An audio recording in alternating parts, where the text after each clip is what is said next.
Welcome back to our Sehri transmission باران رحمت. خدیجہ ہمارے لیے مزیدار سا کھانا بنا رہی ہیں, تو ابھی کہاں تک ہمارا پروسیس ہوا ہے؟ آلموسٹ ہو گیا. Almost done. جی. اچھا, تو یہ جو آپ کہہ رہی تھی گرائنڈ کریں گے یا میش کریں گے اس کو, وہ کرنا باقی ہے؟ نہیں وہ سب ہو چکا ہے. ہو چکا ہے. ہاں وہ پیسٹ بن چکا تھا, پہلے ہی بن چکا تھا پیسٹ. اچھا, تو یہ ابھی جو ہمیں یہ بالکل ثابت نظر آ رہے ہیں چھولے, تو ان کو نہیں آپ نے گرائنڈ کیا تھا؟ گرا تھا. جو چھولے ہم نے بوائل کرے تھے وہ تھوڑے سے لیے تھے, اور اس میں سے تھوڑے سے چھولے لیے تھے جو آپ نے گرائنڈ تھوڑے کیے سے. تھے. ہاں اوکے اوکے. تو مجھے لگا تھا یہ بالکل ہی پیسٹ بن جائے گا, ہوموس اسٹائل ہوگا. نہیں نہیں نہیں. اچھا اچھا, اوکے. دیکھیں یہ کافی اچھی سی گریوی بھی آ گئی ہے اس کے اندر, گریوی بھی چھولے کی ہی گریوی ہے. چلیں ٹھیک ہے, یہ تو ڈش ہماری کمپلیٹ ہو گئی ہے. جی. لیکن آج شربت کیا بننے والا ہے؟ گرمیاں جو ہے نا وہ اضافہ ہوتا چاہ رہا ہے گرمیوں کا. دوپہر کے ٹائم تو کراچی میں اتنی شدید گرمی ہوتی ہے کہ اسی وقت دل چاہ رہا ہوتا ہے کچھ ٹھنڈا ٹھنڈا پی لیں. آج کیا بنا رہی ہیں آپ؟ آج ہمارا شربت گل بہار کا اسپیشل ہے شربت. اچھا, شربت گل بہار اسپیشل شربت ہے بھائی. جی. اوکے, اس میں کیا کیا جائے گا؟ اس میں ہم ملک لے لیں گے. اوکے ٹھیک ہے. اور ہمارا واٹر میلن جائے گا کٹ ہو کے بالکل چاپ سا. اور اس میں ہمارا جائے گا شربت گل بہار. مرحبا گل بہار, جہاں پیار وہاں مرحبا گل بہار, پھلوں پھولوں اور خالص جڑی بوٹیوں کے ارکیات سے تیار کردہ مرحبا گل بہار. اچھا جی, واٹر میلن کا سیزن ہے, اور تربوز تو ویسے ہی اتنا اچھا ہوتا ہے گرمیوں میں کھانے کے لیے, کیونکہ اس کے اندر واٹر جو لیول ہوتا ہے وہ بہت زیادہ ہوتا ہے. اچھا ہے کہ آج کی ڈرنک میں ہم نے وہ ایڈ کر دیا, اور سیزنل فروٹ ہے تو سیزنل فروٹ کو تو استعمال کرنا بہت ضروری ہوتا ہے. یہ افطاری کے بعد آپ جب پیتے ہیں نا تو آپ کا دل خوش ہو جاتا ہے. دل خوش ہو جائے گا آج کا ہمارا اسپیشل گل بہار شربت پی کے آپ کا.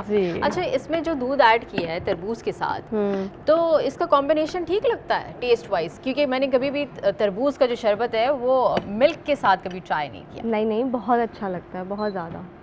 اچھا, کیسا ٹیسٹ آج آپ ٹیسٹ کریں گے نا تو آپ بتائیے گا. اچھا, آج تو آپ کی میچنگ ہو رہی ہے آپ کی شربت سے, بہت کیوٹ لگ رہا ہے. اچھا, اس کے علاوہ ابھی ہم یہ کھائیں گے کس چیز سے؟ روٹی سے کھائیں گے, کس سے کھائیں گے؟ آپ یہ پراٹھے کے ساتھ بھی کھا سکتے ہیں, آپ روٹی کے ساتھ بھی کھا سکتے ہیں. ویسے یہ پراٹھے کے ساتھ بہت مزے کا لگتا ہے, کیونکہ ناشتے میں آپ اسپیشلی یہ کھاتے ہیں. ہاں, تو یہ پراٹھے کے ساتھ بہت مزے کا لگتا ہے. پراٹھے یعنی آنے چاہیے, روٹی کے ساتھ نہیں, کھانے میں مزہ آئے گا. اچھا, ہماری مہمان عائشہ یہاں پہ موجود ہیں, ان سے پوچھتے ہیں کہ آپ کو کوکنگ کا شوق ہے؟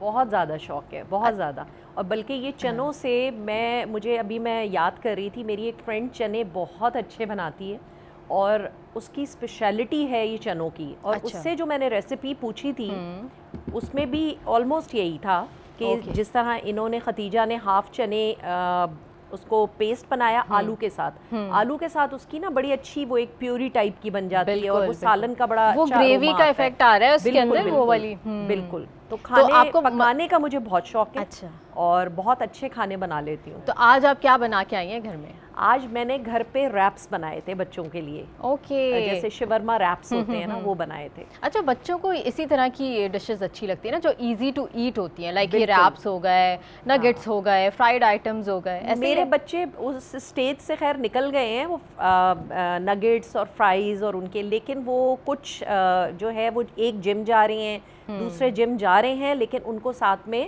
وہ چٹخارے بھی لینے ہیں. تو وہ بس یہ کہ وہ کچھ مکس سب کے حساب سے لے کے چلنا پڑتا ہے, کس کی کیا خواہش ہے, کس کو کیا پسند ہے. تو ماؤں کا یہی کام ہوتا ہے کہ اپنے بچوں کی وہ پسند کو پرائرٹائز کرتے ہوئے ہی اپنے کھانے بنا رہی ہوتی ہیں. صحیح بات. تو خیر, اپنی بات چیت کا سلسلہ ایک بریک کے بعد ہم جاری کریں گے. آپ کہیں مت جائیے گا, دیکھتے رہیے ہماری سحری ٹرانسمیشن باران رحمت.